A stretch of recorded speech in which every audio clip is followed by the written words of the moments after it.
Welcome to another video.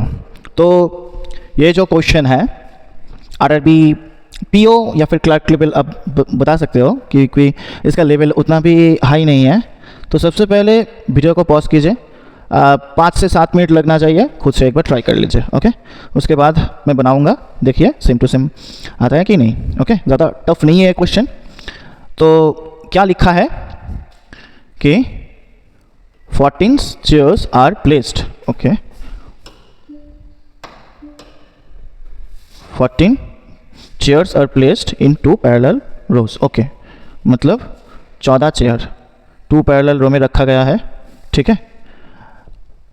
In such a way that row 1 persons A, B, C, D, E and F are sitting and all of them face south. Okay, row 1 में जो जो बैठा हुआ है सबका face south में है। यानी कि हमें पता है कि पैरेलल रो में ज़्यादातर क्वेश्चन में मतलब प्रीलिम्स लेवल का जो है उसमें क्या होता है, रो 1 और रो 2 में जो है आपस में फेसिंग होता है ना। कभी कभी बाई डायरेक्शनल भी होते हैं, बट इसमें पता नहीं क्या होगा, देखते हैं। अच्छा, इसमें सबका फेस साउथ में है और रो 2 में जो है आज sitting all of them face north. Okay, row 1 जो है रो 1 रो 2 के नॉर्थ में है, मतलब रो 1 रो 2 के हिसाब से ऊपर में होगा, ठीक है। 1 chair in each row is vacant. Okay, neither the chairs at the end nor the chairs facing each other are vacant। मतलब टोटल 14 चेयर है, एक एक रो में 7-7 करके होगा, ठीक है। एक एक रो में 7-7 करके होगा। तो 1 2 3 4 5 6 और 7। ओके, तो यहाँ भी सेम 1 2 3 4 5 6 और 7। तो 7-7 करके हर एक रो में होगा। और रो 1 ऊपर वाला है और रो 1 में कौन कौन है, ए से लेकर एफ तक, ए टू एफ। और इसमें जो भी बैठा है सबका फेस साउथ में है। और रो 2 में कौन कौन है, रो 2 में है पी से लेकर यू तक, रो 2 में पी से लेकर यू तक। ओके, तो चलो अब कंडीशन पुट कर लेते हैं। F sits third from the extreme right and. Okay, अब एफ तो ऊपर वाला रो में है, एक्सट्रीम राइट एंड, अब सबका फेस साउथ में है। तो ऊपर जो रो है इसके लिए ये है राइट एंड, ठीक है, और ये है लेफ्ट एंड। और नीचे के लिए, नीचे वाला जो रो है इसके लिए राइट इस तरफ, लेफ्ट इस तरफ। हम लोगों का जो राइट लेफ्ट है वही इसका राइट लेफ्ट होगा, ठीक है। तो एक्सट्रीम राइट एंड से एफ जो है थर्ड सीट पे है, थर्ड फ्रॉम द है, फर्स्ट सेकंड थर्ड, तो एफ आ जाएगा यहाँ।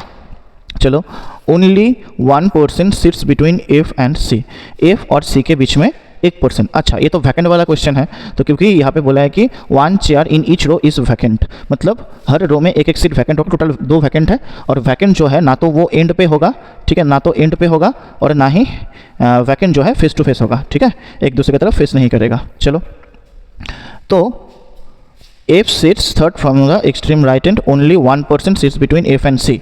अच्छा, एफ और सी के बीच में 1% है, ठीक है। एफ और सी के बीच में 1%, तो सी यहाँ भी हो सकता है, यहाँ भी हो सकता है, 1% छोड़ के। तो कंडीशन बना लेते हैं, सी 1% छोड़ के, सी यहाँ पे पर्सन है इसलिए पी लिख के रखे, ठीक है, पर्सन है, 1% छोड़ के C. The one who is facing C, the one who is facing C sits immediate right of Q, मतलब सी को जो फेस करेगा, ठीक है, वो क्यू का इमीडिएट राइट में बैठा है। वही लिखा है the one who is facing C, मतलब सी को जो फेस करके बैठा है वो कहाँ मतलब फेस करके बैठा है, वो कहाँ पे बैठा है, वो जो है seats immediate right of Q, वो क्यू का इमीडिएट राइट में बैठा है। क्लियर? तो देखो, एफ एक छोड़ के सी यहाँ इधर भी आ सकता है, इधर भी आ सकता है। अगर एफ एक छोड़ के सी को यहाँ रखेंगे, सी के ऑपोजिट में जो होगा वो कहाँ होना चाहिए, क्यू का इमीडिएट राइट। तो यहाँ सी को रखेंगे तो यहाँ क्यू रखने का जगह नहीं है ना, क्यू रखने का जगह नहीं है, तो सी यहाँ पे आ नहीं सकता। तो सी कहाँ होगा, सी या तो एफ एक छोड़ के सी यहाँ होगा, नहीं तो एक छोड़ के सी यहाँ होगा। क्यों यहाँ होगा, क्योंकि हमें पता है हर रो में एक एक सीट वैकेंट है। अगर मतलब एफ और सी के बीच में वैकेंट नहीं है तो एफ और सी के बीच में एक सीट होगा।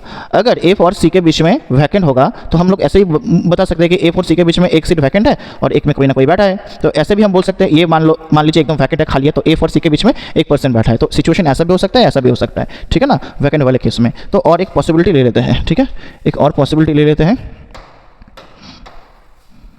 कि एक बार सी और एफ के बीच में वैकेंट लेंगे, एक बार नहीं लेंगे, ठीक है। चलो,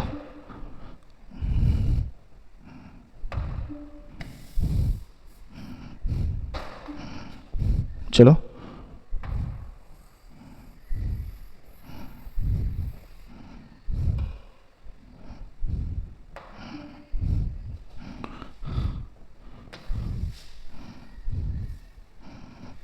तो और एक पॉसिबिलिटी यहाँ पे ले लेंगे,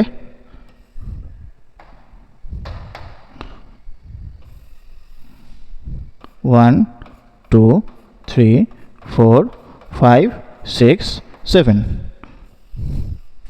1 2 3 4 5 6 7, ठीक है। चलो तो इफ़ तो यहाँ ही होगा, इफ़ एक छोड़ के सी यहाँ भी हो सकता है अगर यहाँ पे वैकेंट होगा।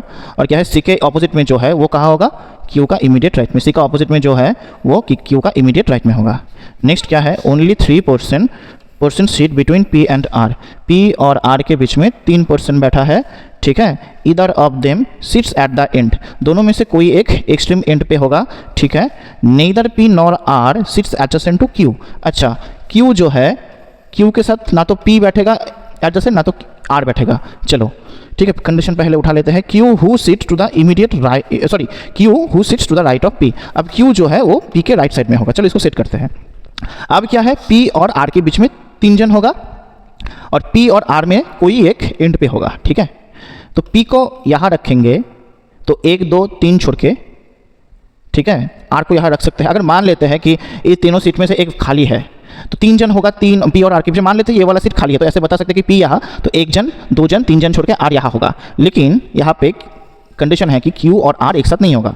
तो ये तो कन्फर्म है कि यहाँ पे कोई नहीं आ सकता। यहाँ पे अगर कोई बैठेगा तो 3 छोड़ के जो आर हो जाएगा वो क्यू का एडजेसेंट है ना। और हमें ये तो समझ में आ गया कि क्यू का इस तरफ पी होगा, ठीक है। तो ये तो हम लोग कर सकते, मतलब ये तो कंफर्म है कि इस एंड में कोई नहीं आ सकता, मतलब पी और आर में से। तो यहाँ पे अगर आर को रखेंगे 1 2 3 छोड़ के, पी यहाँ भी हो सकता है, पी यहाँ भी हो सकता है। अगर पी को यहाँ रखेंगे मतलब पी और आर के बीच में वैकेंट नहीं है, अगर पी को यहाँ रखेंगे तो पी और क्यू के बीच में एक वैकेंट है। ऐसा सिचुएशन हो सकता है। तो एक पॉसिबिलिटी ले लेते हैं, मतलब और एक पॉसिबिलिटी, ठीक है। इसको कॉपी कर लेंगे, कहाँ गया, इसको कॉपी कर लेते हैं। तो फिर देखो इसको कॉपी कर लेंगे, दूसरे पेज में यहाँ पेस्ट कर देते हैं। चलो अब क्या है,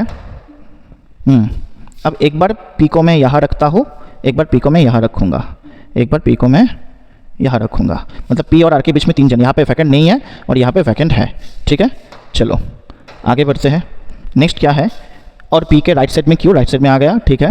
और यहाँ देखेंगे, अच्छा ठीक है, यहाँ देखेंगे तो यहाँ भी सेम, आर यहाँ 1 2 3 छोड़ के पी यहाँ भी हो सकता है, पी यहाँ भी हो सकता है। बाद में देखते हैं कि क्या होगा क्या नहीं होगा, अभी इतना ही रखते हैं। अगर ज़रूरत पड़ा तो और एक पॉसिबिलिटी बना लेंगे बाद में। Neither P nor S is facing F. अच्छा, एफ और पी फेसिंग नहीं होगा, एफ और पी फेसिंग नहीं होगा, तो एफ और पी फेसिंग नहीं होगा, ठीक है। Neither P nor S facing F, F को एस भी फेस नहीं करेगा तो एस यहाँ भी नहीं होगा, ओके। तो एस जो है, एस यहाँ भी नहीं आ सकता। वो अभी तो ये दोनों सेम ही चल रहा है, ये दोनों सेम ही चल रहा है। तो चलो और आगे बढ़ते हैं। D sits second to the right of B, D sits, इसको हटा देते हैं, मिटा देते हैं सब। D sits second to the right of B, D sits second to the right of B, but none of them neither sits adjacent to C nor at the end. अच्छा, B और डी में कोई भी सी के साथ adjacent नहीं बैठेगा और दोनों में से कोई भी एंड पे नहीं होगा, ठीक है। अब बी और डी तो ऊपर में होगा, है ना, A B C D E F ऊपर में जाएगा तो क्या पलट जाएगा, क्योंकि बी का फेस नीचे की तरफ है तो बी का राइट साइड तो इधर हो जाएगा ना, है ना। तो फिर एंड पे तो कोई नहीं होगा। तो ऊपर देखेंगे तो बी और डी, देखो एक तो ये वाला सिचुएशन आ रहा है, दूसरा ये वाला सिचुएशन आ रहा है, ठीक है ना। एक तो ये वाला सिचुएशन, दूसरा ये वाला सिचुएशन, ठीक है। तो बी और डी में कोई भी सी का तो एडजेसेंट नहीं है, नन ऑफ देम।